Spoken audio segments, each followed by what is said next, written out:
Malakas ang kutob ng taong bayan na ang desisyong ilalabas sa Lunes ni Associate Justice Marvic Leonin patungkol sa issue ni Senator Bato na may kaugnayan sa ICC ay malakas ang kutob ng taong bayan na papabor ito kay Senator Bato at masasagot na ang main issue na hindi lamang ang TRO na ipinaglalaban ni Senator Bato, maging ang main case nito. At sa naging pahayag ngayon ni Associate Justice Marvic Leonin, 90% ay inaasahan ng taong bayan na papabor ang Korte Suprema kay Senator Bato. Panoorin natin ang video na ito. The point there is, sana the lawyers can look beyond. Sana we can all look beyond it. And let the,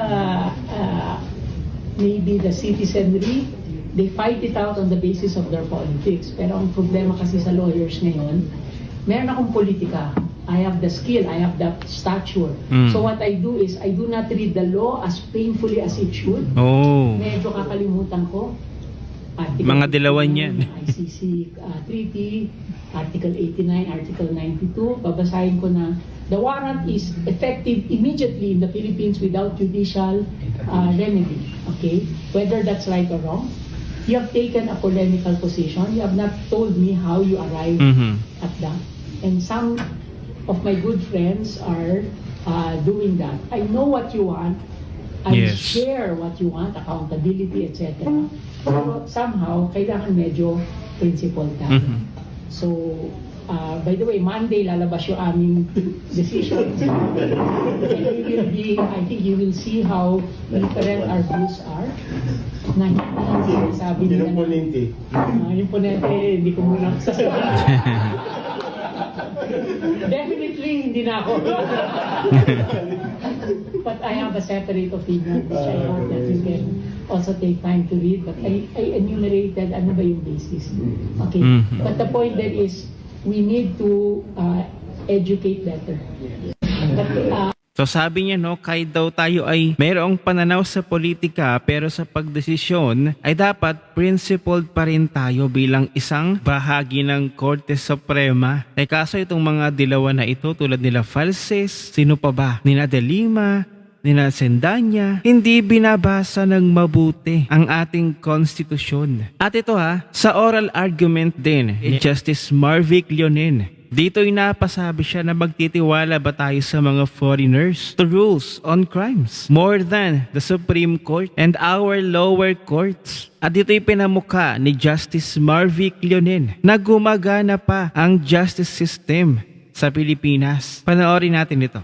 Again, Your Honor, the withdrawal from the Rome Statute on the ICC, Your Honor, has effectively or will effectively withdraw further remedies. Foreigners to rule on crimes more than the Supreme Court and our lower courts? Ngayon.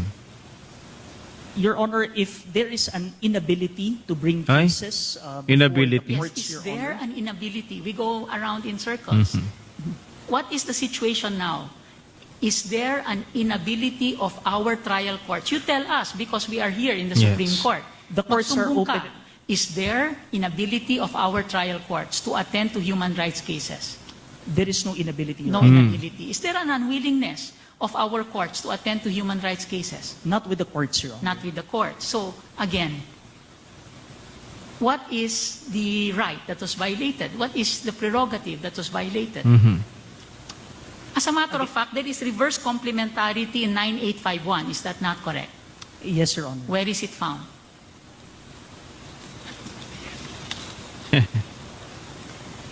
Chapter 8, Section 7. Siya pa nagsabi. Correct? In the interest of justice, the relevant Philippine authorities may dispense with investigation or prosecution and give it to another court or an international tribunal. Correct? That's correct, Your Honor. So, isn't this unconstitutional by itself? I would, Crespo versus Mogul, whenever a trial court already has jurisdiction, it maintains that jurisdiction. Here, it appears to say, walang kwenta pag Filipino court. An American serviceman is caught committing a crime. If there is a court in the United States already seized of that, our Philippine courts must give way according to this. Correct? that's correct, Your Honor. Reverse complementarity, correct? Yes, Your Honor. So, in other words, there is here a statement that our judiciary is second class to the International Tribunal and to other courts. I wouldn't want to speculate on that. Oh. Your Honor. Because it is not, correct? Diba? Yes, Your Because Honor. your judiciary can be able, correct? Yes, Your Honor. Can be enabled, correct? That's correct, Can Your Honor. improve and become more efficient, correct? That's And correct, the Your Honor. better that it will become more efficient so that we will have to rely on ourselves, correct? Yes, Your Honor. That's self-determination, correct? That's correct. That is sovereignty, correct?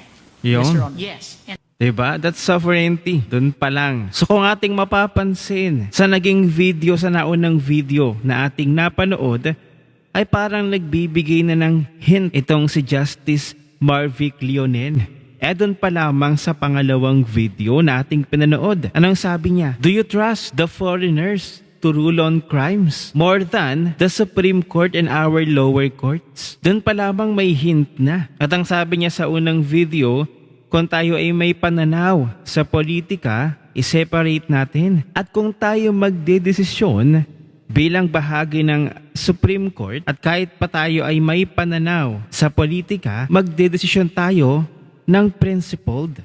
May prinsipyo. So alam naman natin na itong si Justice Leonen ay isang dilawan. Appointee ito ni dating Pangulong Noynoy Aquino. Hindi ba ang gandang pakinggan ng sinabi ni Justice Leonen? Dapat principled pa rin kahit ikaw ay may sariling politics. At sana'y hindi pa mahanap si Senator Bato hanggat hindi pa nailalabas ang desisyon ng ating Supreme Court.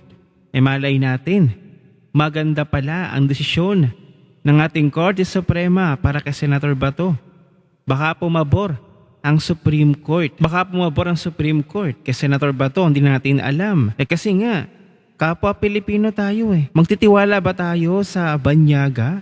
Ipagkakatiwala ba natin ang ating kadugo, kalahi, na sila yung lilitis at huhusga sa isang Pilipino? Gayong gumagana naman ang ating justice system dito sa Pilipinas. Kaya Senator Bato, galingan mo pa ang pagtago.